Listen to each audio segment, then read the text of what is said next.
নমস্কার বন্ধুরা, সকলকে আমার চ্যানেলে স্বাগত। আজকে আলোচনা করব পুরীর মন্দিরে প্রবেশের বিধিনিষেধ, তাই ভিডিওটি স্কিপ না করে অবশ্যই দেখুন।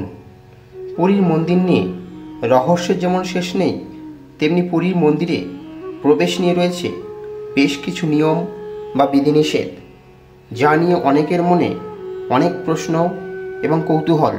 এই নিয়মগুলির পেছনে থাকা শাস্ত্রীয় এবং ঐতিহাসিক কারণগুলি নিয়ে আজকের পর্বে আলোচনা করব।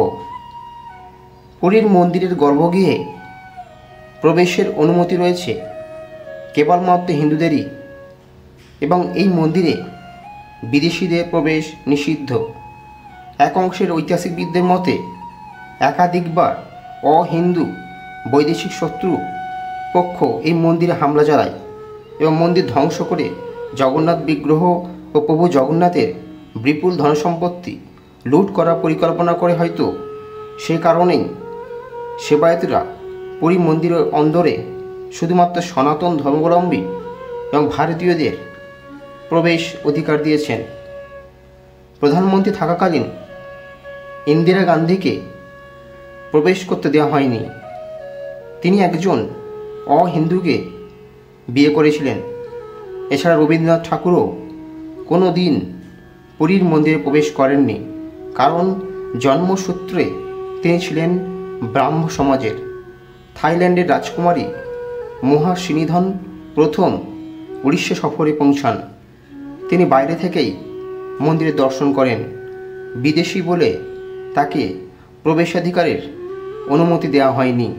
ইস্কন প্রতিষ্ঠাতা শিল প্রভুপাদ ও পুরীর মন্দিরে প্রবেশ করেননি, কারণ তার সাথে থাকা বিদেশি ভক্তদের মন্দিরে প্রবেশ করতে নিষেধ করা হয়।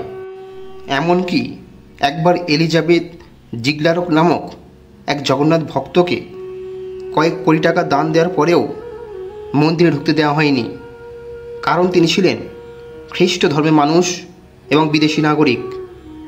এমন বহু বিখ্যাত ভক্ত জগন্নাথ মন্দিরে প্রবেশ করার অনুমতি পাননি।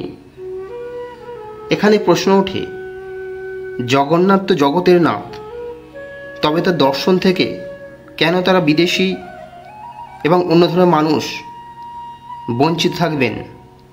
এই সমস্যার সমাধান করতে প্রভু জগন্নাথ প্রতি বছর রথযাত্রায় মন্দির থেকে বেরিয়ে আসেন। সেদিন মুছে যায় সব ভেদাভেদ, সব বিধিনিষেধ। রথে শুধু জগন্নাথ দর্শন নয়, তার ভক্তরা তাকে স্পর্শ এবং আলিঙ্গনও করতে পারে। বন্ধুরা, ভিডিওটি ভালো লাগলে একটি লাইক করুন এবং চ্যানেলটি সাবস্ক্রাইব করুন। কমেন্ট বক্সে অবশ্যই লিখুন জয় শ্রীকৃষ্ণ।